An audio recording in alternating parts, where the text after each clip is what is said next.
अस्मद्गुरुसमारम्भां यतिशेखरमध्यमां लक्ष्मीवल्लभपर्यन्तां वन्दे गुरुपरम्पराम् ஆழ்வார்கள் வாழி அருளிச் செயல் வாழி தாழ்வாதமில் குறவர்தாம் வாழி ஏழ்வாறுமுய்ய அவர்களுரைத்தவைகள்தாம் வாழி செய்யமறை தன்னுடனே சேர்ந்து அகலகில்லே நிறையுமென் அலர்மேல் மங்கை உரை மார்பா நிகரில் புகழாய் உலகம் உன்னுடையாய் என்னை ஆழ்வானே நிகரிலமரர் முனிக்கணங்கள் விரும்பும் திருவேங்கடத்தானே புகழொன்னில்லா வடியேன் உன்னடிக்கீழ் அமர்ந்து புகுந்தேனே அகில புவன ஜன்மஸ்தேம பங்காதிலீலே வினத விவித பூத உராதரக்ஷைகதீக்ஷே ஸ்ருதிசிரசி விதீப்தே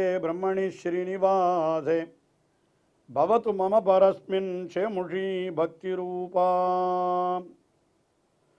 गुष्यते यस्य नगरे रंगयात्रा दिने दिने तमहं शिरसा वन्दे राजानं कुलशेखरम् குலசேகரர் அருளிச் செய்த முகுந்தமாலை என்கிற ஸ்தோத்திரம் மிக அற்புதமான ஸ்தோத்திரமாக பெரியோர்களாலே கொள்ளப்பட்டிருக்கிறது.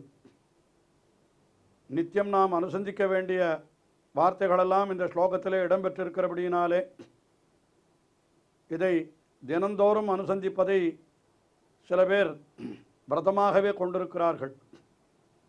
அப்படிப்பட்ட இந்த ஸ்தோத்திரத்திலே இன்றைய தினம் முதலிலே 14வது ஸ்லோகம். அதில் பகவானையே பார்த்து இந்த பெரும் கடலாகிற பிறவி அதை தாண்டுவதற்கு பக்தி தான் ஓடம். அதாவது இந்த பெரிய சமுத்திரத்தை தாண்ட வேணுமானால் அதற்கு ஒரு ஓடம் வேண்டும். ஓடம், தோணி, கப்பல் என்று பலவிதமான சம்புதங்களாலே சொல்லுகிறோம். அந்த பக்தியாகிற ஓடத்தை எம்பெருமானே நீயே எனக்கு தர வேணும் என்று அவனிடத்திலே பிரார்த்திக்கிறார். இந்த பக்தி ஓடம் என்பது, அதாவது இந்த சமுத்திரம் கடலை தாண்ட வேண்டும் என்னால் இந்த கடல் எப்படிப்பட்டது அதை முதலிலே வர்ணித்து அப்படிப்பட்ட கொடுமையிலிருந்து நான் வெளியேற வேணுமானால் அது உன்னுடைய அருளாலே தான் முடியும் என்று அந்த எம்பெருமானே உபாயம் என்கிற விஷயத்தை இந்த ஸ்லோகத்திலே தெரிவிக்கிறார். திருஷ்ணாதோயே மதன பவனோத்தூத மோகோர்மிமாலே தாராவர்த்தே தனய சகஜக்ராக சங்காகுலேச்சாம் சம்சாராக்கியே மகதி ஜலதௌ மஜ்ஜதாம் நஸ்திரிதாமன் பாதாம்போஜே வரத பவதோ பக்திநாவம் பிரயச்ச. எம்பெருமானை பார்த்து சொல்லுகிறார் திரிதாமன் என்று அவனை சொல்லுகிறார். திரிதாமன் என்னால் 3 விதமான இடங்களை உடையவன் என்று அப்படி ஒரு பொருள் சொல்லலாம். 3 லோகங்களுக்கு அதிபத்தின்னு சொல்லலாம். இல்லை 3 விதமான இடங்கள், விண்மீதிருப்பாய், மலைமேல் நிற்பாய், கடல் சேர்ப்பாய் என்று ஆழ்வார்களெல்லாம் கூட எம்பெருமான் பரமபதத்திலே எழுந்தருளியிருக்கிறான். அடுத்தபடியாக திருப்பார்கடல் என்கிற வியூக நிலையிலே எழுந்தருளியிருக்கிறான். அதற்கு பிறகு இந்த உலகத்திலே பல இடங்களிலே எழுந்தருளியிருக்கிறான் அர்ச்சாவதாரமாக என்று இது 3 முக்கியமான விஷயங்கள். இன்னும் அவனுடைய விபவம், அந்தர்யாமி எல்லாம் சேர்த்தால் 5 விஷயங்களாக கூட ஆகிவிடுகிறது. ஆனால் இங்கே 3 சொல்லுகிறார். திரிதாமன், 3 இடங்களிலே எழுந்தருளியிருப்பவனே, வரத, அடியவர்கள் கேட்கின்ற வரங்களையெல்லாம் கொடுப்பவனே என்று அவனை சொல்லி, என்ன வேணும் உமக்கு என்று கேட்டால் பக்திநாவம் பிரயச்ச, பக்திநாவம் பிரயச்ச, பாதாம்போஜே, உம்முடைய திருவடி தாமரைகளிலே எனக்கு பக்தி ஏற்பட வேணும். அந்த நாவம், அந்த ஓடத்தை நீ கொடுப்பாயா. ஓடம் என்கிறது எதற்கு? அது ஜலத்தை தாண்டுவதற்குத்தானே, கடலை தாண்டுவதற்குத்தானே என்று சொன்னால் பாரும், இங்கே எத்தனை இருக்கிறது கடல். எனக்கு கடலுக்கும் தம்முடைய இந்த வாழ்க்கைக்கும் உண்டான ஒத்துமையை சொல்லுகிறார். திருஷ்ணாதோயே, கடலிலே ஜலம் இருக்கிறது. இங்கே என்ன இருக்கிறது? ஆசை என்னும் பெருங்கடல். ஏன்னா நம்முடைய ஆசை இருக்கிறதே அதுதான் கடலாம், அதுதான் ஜலம். திருஷ்ணா தோயே, அது என்ன பண்ணுகிறது, எத்தாலே தூண்டப்படுகிறது என்றால் மதன பவன உத்தூத மோக ஊர்மிமாலே. மதன பவனம், மதனன் என்னால் மன்மதன். அதாவது நம்முடைய ஆசையை தூண்டுவது எது தெரியுமா? காமம். காமந்தான் அந்த ஆசையை இன்னும் நன்றாக தூண்டுகிறது. அந்த காமத்தை உண்டாக்குபவன் யார் என்னால் மதனன், மன்மதன். மதன பவன உத்தூத என்று அந்த, அதாவது அவனாலே தூண்டப்பட்ட மன்மதனாகிற காற்றினாலே தூண்டப்பட்ட மோக ஊர்மி அலைகள், அத்தாலே நிரம்பி இருக்கிறது இந்த உலக வாழ்க்கை. அதுக்கு மேலே தாராவர்த்தே, மன்மதன் தூண்டுகிறான் என்று சொன்னால் அதுக்கு நமக்கு எங்கே வெளிப்பாடு என்னால் தாராவர்த்தே, மனைவி, அவளிடத்திலே நமக்கு ஆசை. அதுக்கப்புறம் தனய சகஜ கிராக சங்காகுலே, தனையன் பிள்ளை, சகஜன் உடன் பிறந்தவன், இது போன்ற முதலைகள் அவர்களெல்லாம் நம்ம பிடுங்கி எடுக்கிறார்களாம். அதாவது இந்த இடத்துல ஆசையை தண்ணீராகவும் அந்த கடலில் இருக்கிற ஜலமாகவும், நம்முடைய அந்த காமத்தை காற்றாகவும், மனைவியை அதில் சுழலாகவும் வைத்து, அதற்கு மேலே தாராவர்த்தே மனைவியாகிற சுழல், தனய சகஜ கிராகசங்கா ஆகுலே, பிள்ளை சகோதரன் என்று இவர்களெல்லாம் முதலைகள் போலே நம்ம இன்னும் உள்ளே இழுக்கிறார்கள். சம்சாராக்கியே மகதி ஜலதவ், இப்படிப்பட்ட உலக வாழ்க்கையாகிற ஒரு பெருங்கடல், இதிலே மஜ்ஜதாம், இதிலே அப்படியே மூழ்கி கிடக்கிறார்கள் எல்லாரும். அப்படிப்பட்டவர்களுக்கு, அப்படி அதாவது மூழ்கி கிடக்கிற எனக்கு என்று கூட கொள்ளலாம்.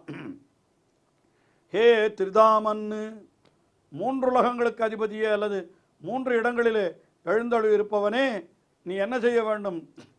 தே பாதாம்போஜே பக்தி நாவம் பிரயச்ச பவதா பாதாம்போஜே, உன்னுடைய திருவடி தாமரைகளிலே எங்களுக்கு பக்தி உண்டாகும்படி நீயே செய்தருள வேணும். சாதாரணமாக எம்பெருமானிடத்தில் பக்தி இருந்தால் பகவானை அடையலாம்னு சொல்லுகிறார்கள். ஆனால் அந்த பக்தியையும் அவன்தான் கொடுக்க வேண்டும், அது வேறு வழி இல்லை. அதனால்தான் திருமங்கை ஆழ்வார் கூட எம்பெருமானை பார்த்து என்ன அருளி செய்தார் என்னால் அவர் சொல்லுகிறார், காம்பினார் திருவேங்கட பொறுப்ப நின் காதலை அருளெனக்கு. எம்பெருமானே திருவேங்கடமுடையானே, உன்னிடத்திலே பக்தியை நீ எனக்கு கொடுன்னு கேட்கிறார்.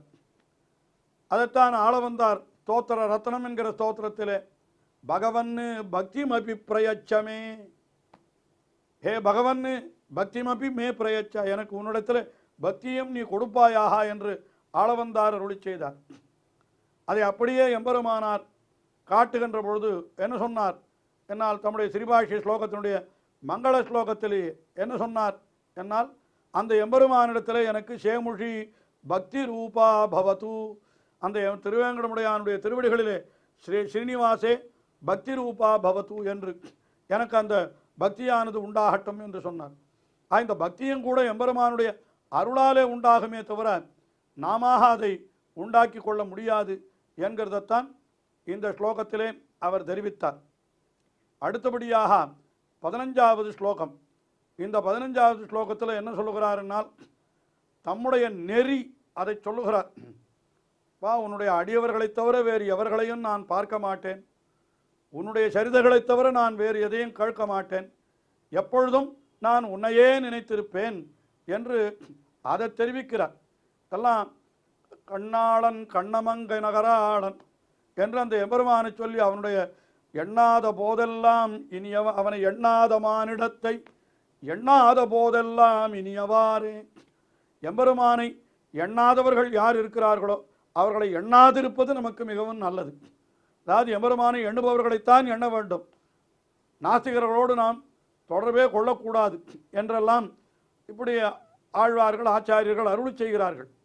எல்லாம் இந்த ஸ்லோகத்திலே தெரிவிக்கப்படுகிறது. என்ன சொல்லுகிறார்? மாத்ராட்சம் கீண புண்ணியான் க்ஷணமபி பவதோ பக்திஹீனான் பதாப்ஜே மாஸ்ரௌஷம் ஸ்ராவ்யபந்தம் தவ சரிதமபாஸ்ய அந்யதாக்கியான ஜாதம். மாஸ்மார்ஷம் மாதவத்வாமபி புவனபதே சேதசா அபக்னுவாத் மாபூவம் त्वत्सपर्या व्यतिकररहितो ஜன்மஜன்மாந்தரேபி. ஹே புவனபதே, உலகுக்கெல்லாம் நாதனான எம்பெருமானே என்று அவனை பார்த்து சொல்லுகிறார். அவனை சொல்லுகிறார், என்ன சொல்லுகிறார்? க்ஷணமபி, ஒரு க்ஷணமும் கூட உன்னுடைய திருவடிகளிலே யாருக்கு பக்தி இல்லையோ அவர்களை நான் கண்ணாலே கூட பார்க்க மாட்டேன். என்ன சொல்லுகிறார்? க்ஷணமபி, ஒரு க்ஷணமும் கூட கீண புண்ணியான், புண்ணியமில்லாதவர்களாய், பவதோ பக்திஹீனான், உன்னிடத்திலே பக்தி இல்லாதவர்கள், அதாவது உண்மையாக அவர்களுக்கு புண்ணியம் இல்லை என்றால் பகவானிடத்தில் பக்தி உண்டாகாது. பகவானிடத்தில் பக்தி உண்டாக வேணுமானாலும் கூட அந்த பகவானுடைய அனுகிரகம் என்கிற புண்ணியம் ஒருத்தனுக்கு இருக்க வேண்டும். அது இல்லை என்றால் என்ன இருந்தும் பிரயோஜனம் இல்லை. அதனால் அதைத்தான் சொல்லுகிறார். உன்னுடைய பாத தாமரையில் பக்தி இல்லாதவர்களான பாவிகள் அவர்களையெல்லாம் மா அத்ராட்சம் அவனை ஒருபொழுதும் நான் கண்ணாலும் காண மாட்டேன் என்று சொல்லுகிறார். அதற்கு மேலே உன்னுடைய சரித்திரம், அதாவது எம்பெருமானுடைய அந்த சரித்திரங்கள் இருக்கிறது, அதை அபாசியா விட்டு அந்நத்து வேறு விஷயங்கள் அவைகளெல்லாம் எப்படி இருக்கிறது? ஸ்ராவிய பந்தம் மிக இனிமையாக நினைக்கிறது என்று யார் நினைக்கிறார்களோ அப்படிப்பட்ட கதைகள் ஆக்கியான ஜாத்தம், அந்த கதைகளெல்லாம் நான் காதாலும் கேட்டிலேன். பகவானுடைய சரித்திரத்தை தான் எப்பொழுதும் கேட்டிருப்பேன் என்று சொல்லாமல் அது எதிர்மறையிலே சொல்லுகிறார். என்ன சொல்லுகிறார்? பகவானுடைய சரித்திரத்தை தவிர வேறொன்றை நான் எப்பொழுதும் நான் கேட்டதே கிடையாது என்று சொல்லுகிறார்.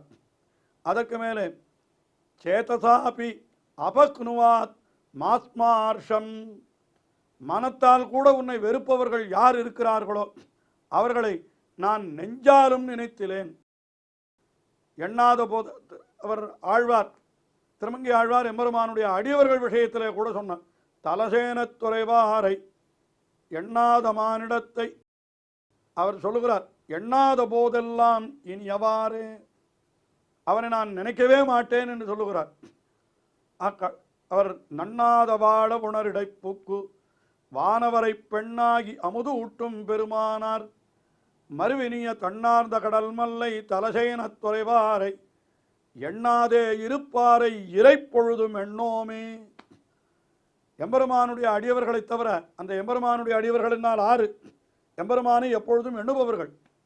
அப்படி எம்பெருமானை எண்ணாதிருப்பவர்கள் யாரோ, எண்ணாதே இருப்பாரை இறைப்பொழுதும் எண்ணோமே என்று திருமங்கி ஆழ்வார் அருளி செய்தார். இங்கே குலசேகர ஆழ்வார் என்ன சொல்லுகிறார்? துவாம் சேதசாபி அபக்னுவான், உம்மை நெஞ்சாலேயும் கூட வெறுப்பவர்கள் சில பேர் இருக்கிறார்களே அவர்களை நான் நினைக்கவே மாட்டேன் என்று சொன்னார். அதற்கு மேலே இன்னும் சொல்லுகிறார், ஜன்ம ஜன்மாந்தரேபி, இந்த பிறவியிலும் சரி இனிமேல் வரக்கூடிய பிறவிகளிலும் சரி என்ன சொல்லுகிறார்? ஸ்வத்சபர்யா வியதிகர ரகிதாக மாபூவம், எல்லா பிறவிகளிலேயும் உன்னுடைய தொடர்பு உள்ளவனாக, உன்னை வந்திப்பவனாக, அதாவது உன்னை பூஜை செய்பவனாக, உன்னை வாழ்த்துபவனாகத்தான் நான் இருப்பேனே தவிர வேறு எந்த விதமாகவும் நான் இருக்க மாட்டேன் என்று இப்படி, அதாவது எம்பெருமானோடு தொடர்பு இருக்கிற வஸ்துக்களோடு தான், தொடர்பு உடையவர்களோடு தான் நாமும் தொடர்பு கொள்ள வேண்டும். அது எதிர்மறையிலே இந்த ஸ்லோகத்திலே அழகாக தெரிவிக்கிறார். அதாவது என்ன? உன்னுடைய திருவடித்தாமர்களிலே பக்தி இல்லாதவ பாவிகளை நான் கண்ணாலும் பார்க்க மாட்டேன். உன்னுடைய சரித்திரத்தை விட்டு வேறு சரித்திரத்தை நான் காதாலும் கேட்க மாட்டேன். உன்னை மனதால் கூட வெறுப்பவர்கள் இருந்தால் அவர்களை நான் நெஞ்சாலும் நினைக்க மாட்டேன். உன்னுடைய பூஜைகளை தவிர வேறொன்றை நான் எப்பொழுதும் நினைக்கவே மாட்டேன் என்று இப்படியெல்லாம் அந்த எம்பெருமானை பார்த்து குலசேகரர் சொல்லுவதாக இந்த ஸ்லோகம் சொல்லுகிறது. இன்னும் தொடர்ந்து நாம் அனுபவிப்போம் ஸ்லோகங்களை. ஸ்ரீயக்காந்தாய கல்யாண நிதயே நிதயேர்த்தினாம் ஸ்ரீவேங்கட நிவாசாய ஸ்ரீனிவாசாய மங்களம்.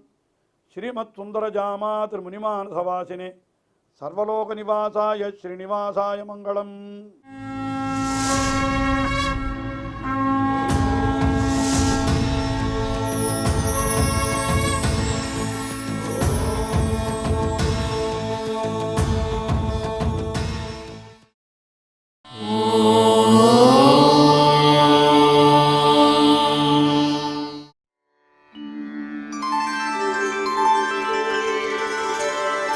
विना वेङ्कटेशं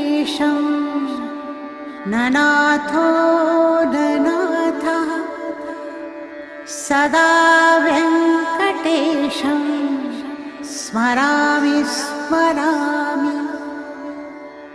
हरे वेङ्कटेश प्रसीद प्रसीद। प्रियं वेङ्कटेश प्रयच्छ प्रयच्छ।